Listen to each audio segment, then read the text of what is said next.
for the defeat of Hillary Clinton and for the election of Donald Trump.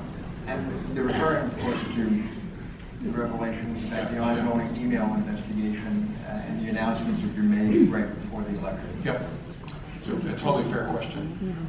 I hope I'm not responsible in any way, and I hope someday somebody proves that what I did was irrelevant. But I'll say something that I hope doesn't seem flip to you. It doesn't change how I think about the decisions, it just increases the pain. That I face decisions where there was no door to a good answer, there were just two bad doors. And I tried to choose the least bad one each time. And the situation in October, which is the most controversial, it illustrates it. So let me explain to you how I thought about that. I worked hard at the end of the Clinton investigation to offer the country transparency because I thought you would do it, and it was essential to your having faith and confidence that your institutions of justice were just. Right? You got the Obama administration, the president's out campaigning for Hillary Clinton, the Obama Justice Department, with its politically appointed Attorney General, investigating the candidate for President of the United States. How on earth are you going to have confidence that was done well if the conclusion is there's no case there? And I thought what had to happen is you have to get transparency. And so I did that, even though I've been criticized for it, and I understand the criticism. But it ended it. We're done. There's no there. And the reason there's no there is there's not adequate proof, which was always required by the Justice Department before they would prosecute someone for mishandling classified information. There was not adequate proof that Secretary Clinton knew she was doing something she shouldn't do. Always required in these cases. I looked at 50 years of cases. So we're done here, people. The Republicans hammered me. They yelled at me. They said I was corrupt, and I stood my ground because it was the right place to stand. There's no case there, we're done. You can rely on this. This was done in an appropriate, professional way. Go away. And then the Attorney General and I, all summer, said that to Congress under oath. So I walk in on October 27th to my conference room, smiling like an idiot, because I walk into the conference room and I see that the team from the Clinton case, who I hadn't talked to in a long time, are all sitting in the same seats that they used to sit in when they briefed me. And so I said, the band is back together. What's up? And then I sit down. Oh my God. So they said, sir, for reasons we can't explain, there are hundreds of thousands of Hillary Clinton's emails on a laptop of a guy named Anthony Weiner, and I'm hoping you don't know who Anthony Weiner is. You all know. And so they said, we can't explain it, but there's hundreds of thousands, and the number hit me right away, because we only ever found thousands of her emails. So now they're telling me there are hundreds of thousands on Weiner's laptop. And then they said, sir, that's not the important part. We think we may have found the missing emails. We never found any emails from her first 3 months as Secretary of State, because Secretary Clinton was using a BlackBerry then.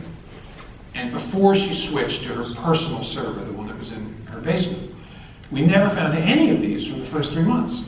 And so if there was going to be proof that she knew she was doing something she shouldn't do, where might it be? At the beginning.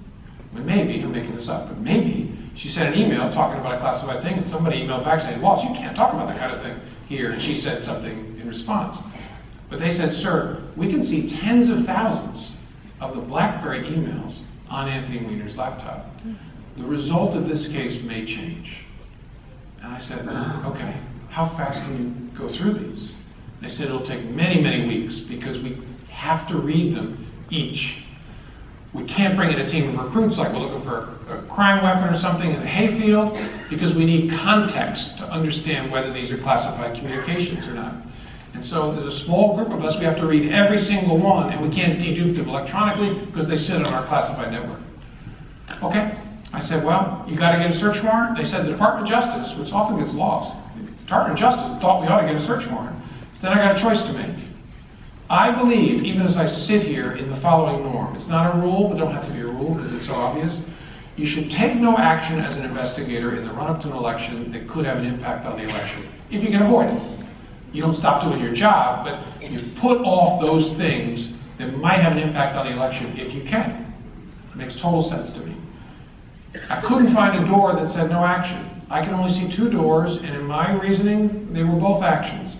I can speak and tell Congress that what I told you all summer long is not true anymore. Or I could conceal that fact. How I thought about it was, since I've told Congress and the American people over and over and over again, and they're relying on it, this thing is done, there's nothing there, go away, to not speak is to conceal what I now know is a lie. And so which do I choose? And so we stared at it and said, so what are the harms that flow from these things? If we speak, oh my God, we could have an impact on an election. That's really bad. What about the other one? And my judgment was, and still is, if I conceal this, I will destroy this institution of justice for my lifetime, maybe forever, because I will have lied to the American people in a way that I know is material and they're relying on. And so I can't conceal, I have to speak. And just before we finished our discussions, one of my very best people was a senior lawyer named Tricia Anderson. And I'm sure you've worked with people like this. They don't say much. Right? They're not the people in the front row with their hands up, they're in the back. But when they speak, you listen. And so she starts to raise her hand just a little bit. I see her and point to her. And she says, should you consider that what you're about to do may help elect Donald Trump President of the United States? And I said, great question, thank you. No, not for a moment. Because down that path lies the death of the FBI as an independent force in America. Because if I start making decisions based on whose political fortunes will be affected, what are we? But So that's how we made that decision.